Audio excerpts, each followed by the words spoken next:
Good morning, everyone. Welcome to Day 2 of Nintendo Treehouse Live 2019. I am here with Audrey and Roxy, and we're here to talk about Fire Emblem Three Houses. I almost made it. I made it, actually. All right, so let's get the show on the road. So we are a professor in the monastery, and this is 5 years before things get a little rough for our students. But Audrey, could you tell us some more about the story for our audiences back at home? Yeah, that's right. So I'm playing as Byleth here, and we are at the Officers Academy at Garrick Mac Monastery. Don't worry about that green-haired girl in the room. That's completely normal, and everything is fine. But basically, at the outset of the game, I'm sorry, I have to talk to Bernie here. Oh, she says she's got a cold, but she's a big liar. Bernie's actually just a big introvert, but it's okay. You can pull her out of her shell over time. But at the outset of the game, you choose one of 3 houses to lead and to teach, and each one represents one of the ruling powers in Fodlan, the continent where this game takes place. So you're not just choosing the students who you want to teach, you may be choosing which side you want to take and, oh, I don't know, an impending war. So we're going to show a few of the activities that you can do here at the monastery. In there is the garden. Over there's the fishing hole. But you know what? I'm a bit peckish. I'm going to run to the dining hall real quick and see what's going on there. I mean, it's morning for us, so I guess it's breakfast time. Breakfast is the most important meal of the day. So here we are in the dining hall. And, oh, hello, Dedu. Investigating Ramire Village. He's always so serious. Come on, let's get a bite. Just walk away from the Yes.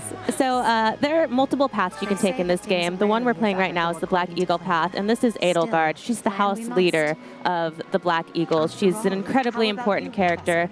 I won't spoil anything for anyone who hasn't played the game, obviously, but she has an incredibly compelling and deep backstory, just like all of the characters in this game. So I hope you look forward to getting to know her. But I'm going to jump here, and let's see.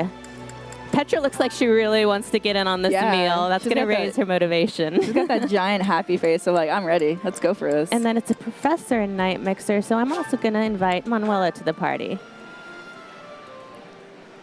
And we're going to chow down. And one of the really cool things about the monastery activities is that not only is it really fun to interact with all of these characters like never before in a Fire Emblem game, everything you do has an effect on your game. You can see that dining with Petra increased her motivation. That's going to allow me to do more with her when we're in the tutoring phase. It also gave me more points so that my professor level went up. And having a higher professor level means that you have more activity points, more battles you can do, and you get more gold to spend on those all-important vulneraries. Nice.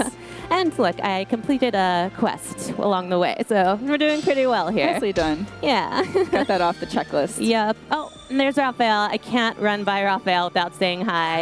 I love this guy. He's a big sweetheart. He actually has a really tragic backstory, but you wouldn't know it by his great attitude and his wonderfully ill-fitting shirt. Yeah, he's just ripping out of that shirt.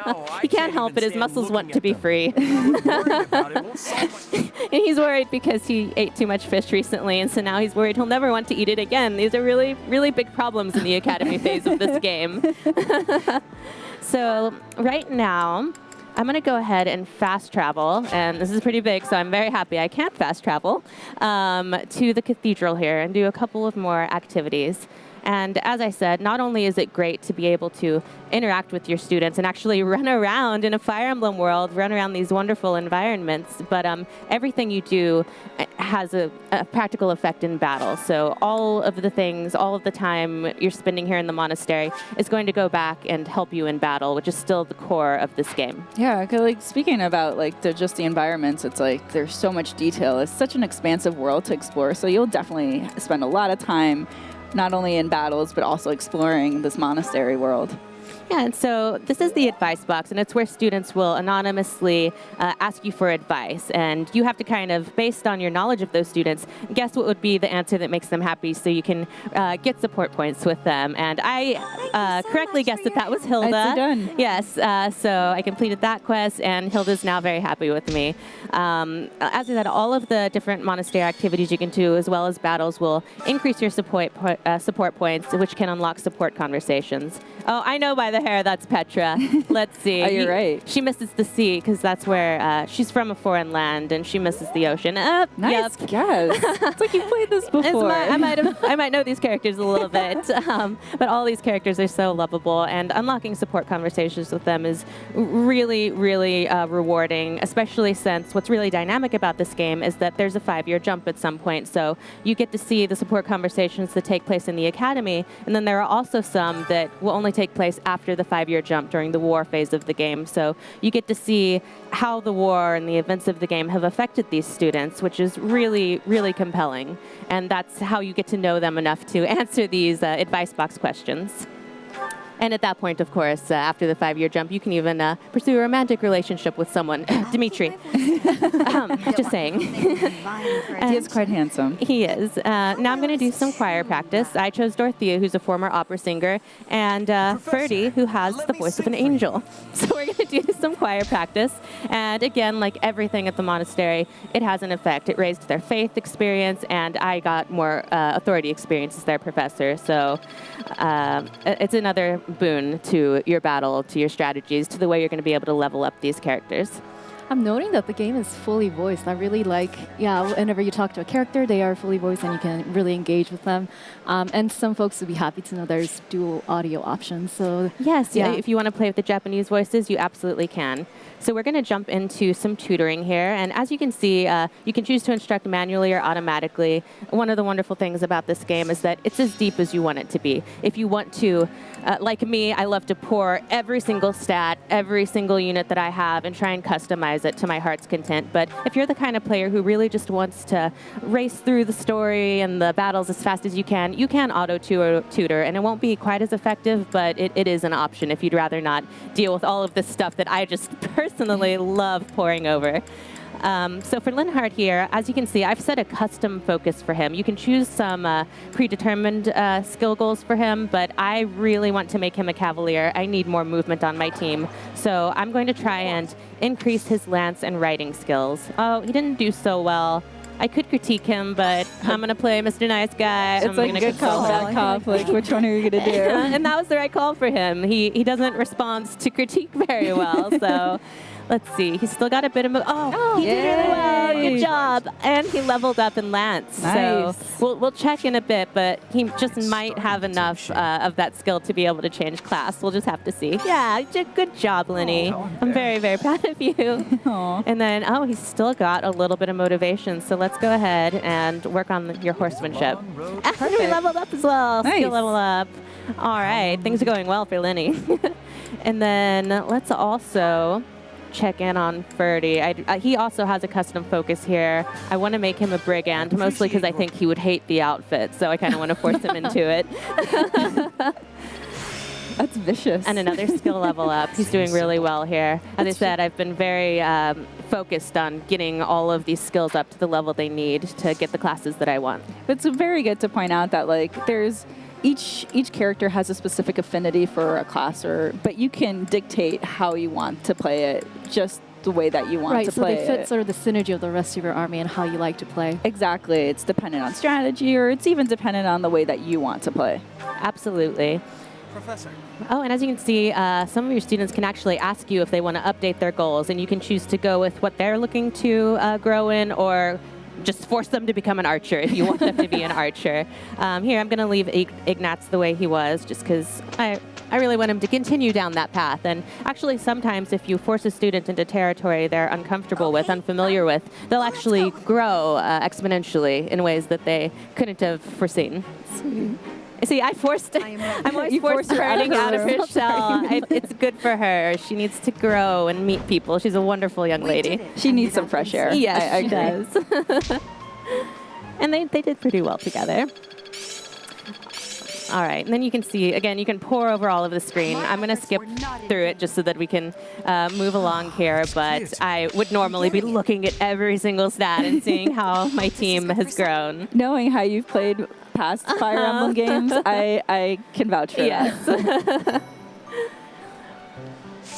All right, so now that we've gotten some good skill level ups, I'm actually going to jump into the certification exams here, and that's how you change classes in this game. The really cool thing is that all characters other than character exclusive classes can become any class. So I can make Lenny, oh yes, he has the skills that he needs. As long as you have the correct skills and they're at the correct level, you can become any class that you want. So he's at those skill levels, and so I can finally make him a Cavalier. Nice. If he wasn't quite at those skill levels, I could still try the certification exam. I was at 100% chance of passing. If it was a little bit lower, it would have been a bit of a gamble. It might not have worked out for me. I personally like to kind of wait to make sure it's a sure thing. I don't like to waste my seals, but you can roll the dice if you like. It's up to you.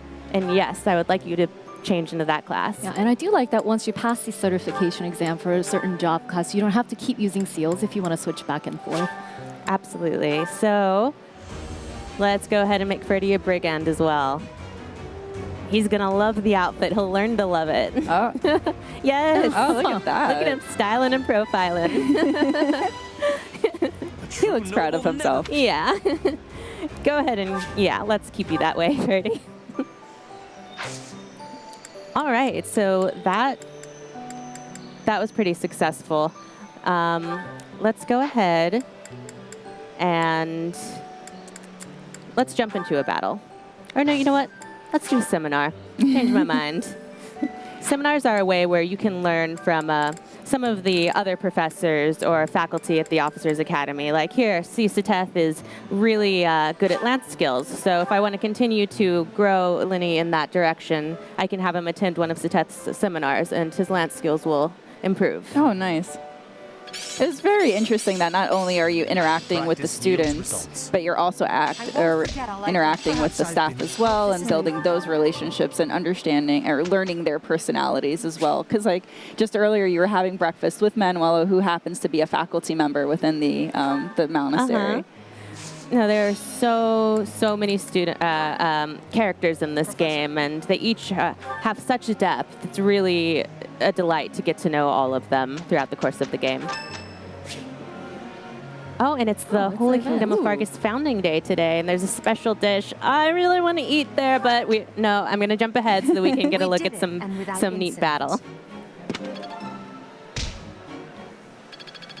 All right. One step before the next. My students are doing so well. I'm so proud of them. I love seeing that level of it. Yes. As a teacher and a professor, it is satisfying. Oh, and it's Marianne's birthday, and she's a sweetheart, so I'm going to go ahead and buy her flowers. And as you see, I got support points for that, so good job all around. I'm the favorite teacher, let's be honest. I do like that you get to interact with students in the other houses too, regardless of the house you initially choose. Yeah. There's that option to interact with them, possibly recruit them. Yeah, if that's you a great plan point. So well. you're not just stuck within the students that are particular to a house. You could always recruit them over to the house that you're currently following. Mm-hmm. Yeah, and along those lines, I'm about to do a paralog battle that requires Raphael and Ignatz to take part in it. And Raphael and Ignatz are not actually Black Eagle students. They're both from the Golden Deer, but I loved them so much during my Golden Deer playthrough. I couldn't bear the thought of going on without them, so I acquired the skills as a professor that they wanted to grow in, and since I was able to do that, I was able to recruit them. And because I recruited them, I was able to access this paralog. I otherwise wouldn't have been able to play. So I'm skipping right past this story moment here so that players can enjoy it at home. But basically what's happening is that Ignatz and Raphael are from a merchant families, and merchants are being attacked in the Alliance. So they want us to go and help them. And of course we're going to go help them. It's a We're very heroes noble after all. deed, yes. Yes. That doesn't make any. Agreed. You're gonna go. I just love Raphael. He's the best. He's so amped. I knew you couldn't resist. He's always amped. Thank you so much. And we've seen a glimpse of the calendar a few times, and that's really notable because you live by the calendar in this game. It determines when you take part in special battles, when you can do additional training opportunities, when people's birthdays are, special holidays, tournaments, all kinds of things. So you really want to keep an eye on the calendar. All right, we're going to go ahead and jump into this battle. Oh, there they are. There are the merchants. Oh, they're in a load of trouble because that guy doesn't look friendly. Oh, Monsters yeah, are not at taking all. those merchants. Looks like they are. So my group Let's starts get up started. split up, and as you may have seen, the objective here is to defeat the commander Merchants could probably escape. and obviously protect the merchants. That's So- pretty important. So you're employing proper flanking maneuvers, which is already, it looks pretty good. Yes, yes, and that's why I'm really happy that I made Linhardt a cavalier here, because that gives me a lot of movement at my disposal, and I really want to be able to get over to this drawbridge over here. Ooh. So first I'm going to use a combat art, then I'll get over to that drawbridge. yeah. Combat arts are returning. You might remember them from Shadows of Valentia, and there are a bunch of new ones in this game as well. So I'm going to go ahead and unleash one. They're very powerful, of course, but they also do lower your weapon durability very quickly. So you can't just spam the combat arts. You have to be very strategic about how you use them. That is very good to point out. Oh, he lost a lot of health there.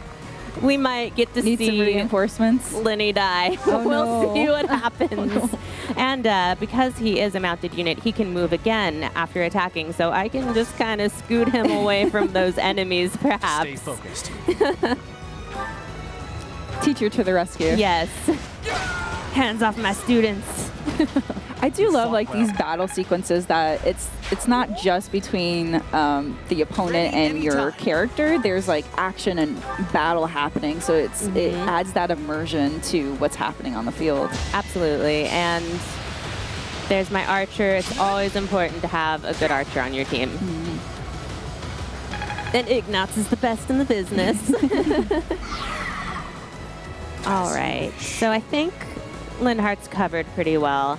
He looks like he's going to be safe, so I can go ahead and start scooting Hubert and Bernie over this way. She made it out of her room. She again. did. I'm so proud Again, of her. I'm forcing her out of her room. But well, what I'm trying to do with Linhardt is to move him over to this drawbridge, because if I lower that drawbridge, then I can get these merchants away from this really mean-looking giant wolf over Oh, here. wow. He's going to scoot his way closer and closer to them, and I don't want that to happen. So let's do our best to prevent that. Meanwhile, while we're doing that over on the left side, here on the right side, I'm going to try and inch closer to the commander so that we can maybe take him down before he causes any more mischief. Start laying down their forces. Yes. And so I like to watch all of the battle animations because they're really beautiful, and as you can see, they actually zoom in on where you are on the map. It doesn't just take you to kind of a generic location, which is really cool, but for the sake of time, I'm going to try and force myself to skip the animations. It's painful, but I'll go ahead and try and do that. Well, the folks at home, luckily this game is going to come out soon, so the folks at home will be able to experience this on their own and get through meet all these characters, experience all these battles, and dictate how they want to play. I do like Audrey's point, the camera zooms in when you engage an enemy, and the 3D environments of the map. I like the fact that you can adjust the camera angle too. Like if you like the overhead view like traditional Fire Emblem, or if you want to like explore the environment a little bit, make it a little bit more scenic. Yeah, that's something that's always been a real great thing about the Fire Emblem series, is that you can customize your battle to your heart's content. You can decide to skip animations, turn them on, off, all kinds of things. So, like I said, I love just watching all of those things, but you really don't have to if you'd rather just get right to it. Yeah. Good job, Hubert. Well done. Let's see. I think that's the best we can do. Oh, look at that. That actually unleashed a gambit. So as you can see, those guys behind Bernadetta, those are her battalion who I've assigned to her. And because I've assigned them to her, she was able to use their gambits, which did her really well here. Was able to defeat that enemy. Yeah, So- she got a crit in that one too. And it never would have happened if she hadn't left her room. So proud. Yes, another gambit. Nice. Wow. We might just save these merchants after all. And I leveled up. Such power. Truly amazing. If I don't say so myself, truly amazing. Indeed. Huh? It worked out.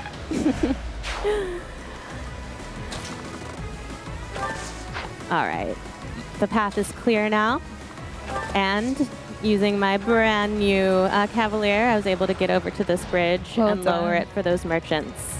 So they can run away from that massive wolf, which we haven't actually just mentioned yet, but it covers like 4 spaces on the map. Right. Like it just shows how monstrous and massive that character is versus all the other units on the field. He's incredibly powerful too. It takes a long, yeah, look, he's 4 spaces.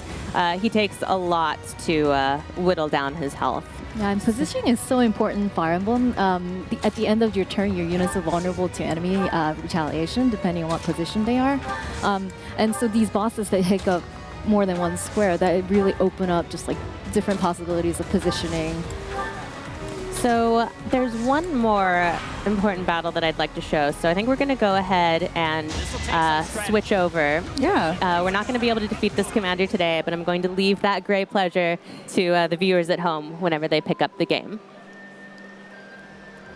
So we're going to jump right into a story battle right now. And I jumped into a bookmark here, and so I've already gone through quite a bit. I'll just run through my strategy so far. We started off over here, and as you can see, this is a real labyrinth here. So I splitted my units in half. I sent my mounted units who have higher movement over this way so that they can kind of go through there and figure things out, while my more powerful units went over here where there were a lot more enemies and a lot of traps. So now we're over here.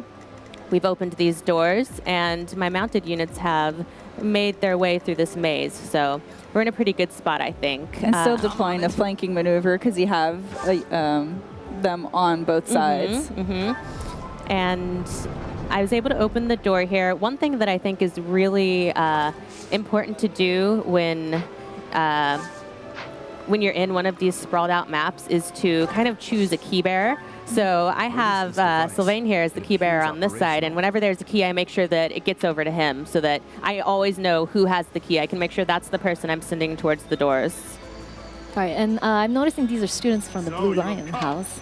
That's right. Oh, yeah, we're playing a different house now. That's a good call. In this save file, we're playing as the Blue Lion path and as female Edelgard. Or Byleth. Oh, sorry, female Violet. So many names. I know. Oh, and we've got It just another goes to show how many characters there are in this game, so it's definitely a challenge to keep track of who's who. But as a professor, that's my duty. All right, so I'm gonna cozy up to Byleth here and use a combat art. Ooh, we can, yeah. Let's use that one. Again, I keep not skipping the battle animations because They're so cool to look at. What should I do? Dedu, you just be you. And then here's my healer. As always, it's so important to keep track of your healer in these maps and make sure that they stay alive so that they can help you stay alive. Yeah, for sure. But as you had mentioned too, that it's really important to make sure, especially for this map, to point out which character has the key, so then you're not scrambling around trying to identify where they are, but also switching them around. I'll go. All right, so we're making pretty good work of these folks. And Annette, let's move you over here. She doesn't have quite the same movement as everyone else, but she's a mage, so her ranged attacks are really, really critical because all of my mounted units, they generally tend to be lance users, so I really need to have someone with ranged attacks on my side over there. That's how it goes. And I don't know if you're able to see it, but some of our students here, including Byleth, have Heroes Relics, and those are very special weapons that you can only use if you have the associated crest. And crests are of incredible importance in this world. They determine your status and power. They're passed down through bloodlines, and so whether you get a crest and which crest you have really determines your position in this world. And maybe not everybody's super happy with that system. I must steel myself. I'm just loving how Ash is able to attack those enemies across the wall. Like, Yeah, we're able to take them down without putting ourselves in too much danger, which is really nice. Oh, my battalion leveled up. All right, Ash, you did well. Now you get to forge on ahead. Proceed with caution. I shall, Dedu. I promise. I think... How are you doing, Dedu? I'm going to heal you. Yeah, let's go ahead and heal Dedu.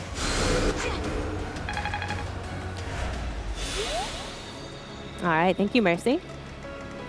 Well, let's go back over to this side, and there's a lever here. So let's flip it.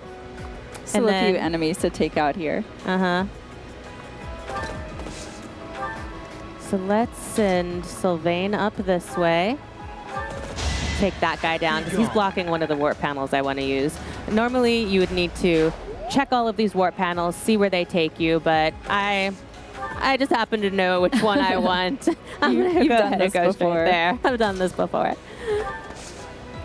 Oh, yeah, let's use Rally because Felix, he's a bit of a downer. He needs some pep in his step.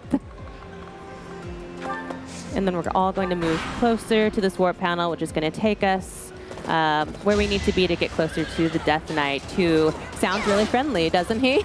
Yeah. If we have time, we're going to go and try and say hello to him. Yeah, I'm not so sure if the title Death Knight is... Right? Yeah, his mother should have thought twice before naming him Death Knight, maybe. So just to reiterate to the folks at home that are just tuning in, this is Fire Emblem Three Houses, where you play as a professor to basically encourage students and just prep them up. You can play however you want. There's a lot of depth in this game. There's a really deep narrative story. All of these characters have their own personality.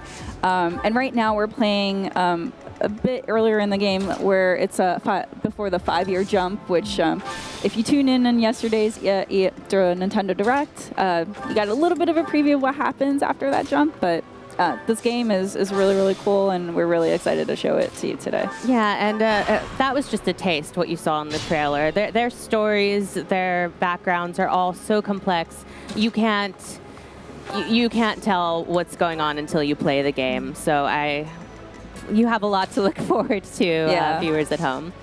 All right, so my key bearers here at the door.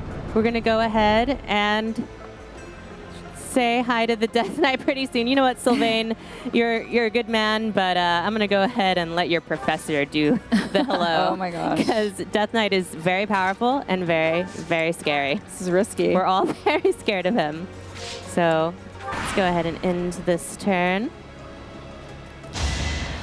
Just give up. And then one thing I want to point out is that, well, first I'm going to defeat this enemy, and then I'll point stuff out. But say I had really messed up in battle and, God forbid, let one of my students get defeated. There's actually a way using Define Pulse where you can go back and you can redo the whole match if you want, or you can just go back a few moves. And this is obviously very powerful. It's very limited, so you have to use it strategically, or you can choose to just not use it at all and just live with the deaths. But it's actually a great way to not have to reset a whole 30-minute battle if something doesn't go your way. Yeah. So it's a neat option for fans. It's also important to note, too, that right now you're playing in the normal mode. I'm playing in classic mode, which means that when people die, they stay dead. So, yeah, Divine Pulse is a great way to get around that. Counteract the... Yeah, and go and kind of rethink your strategies. Another battalion level up. That's handy. Oh, no. You said he was friendly? Too much fun. Yeah, so we're going to stop right here. Right here. Before he, over here. Because this friendly fellow just got a little less friendly. So. You said he was friendly. Yes. But yeah, I should have pointed out that not only do you need to either take down the Death Knight, which is difficult, or take down all other enemies on that map, which there were a lot of them, you have to do it in 25 turns. Oh my gosh. So, yeah. So there are conditions and challenges to every battle. Yes.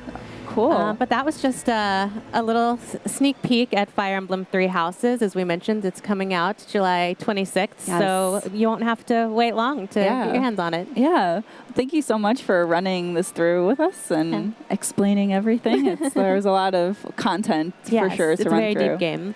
So thank you so much for tuning in. But don't go away. We still have a lot more content to show you. Up next is a multiplayer mode of Luigi's Mansion 3.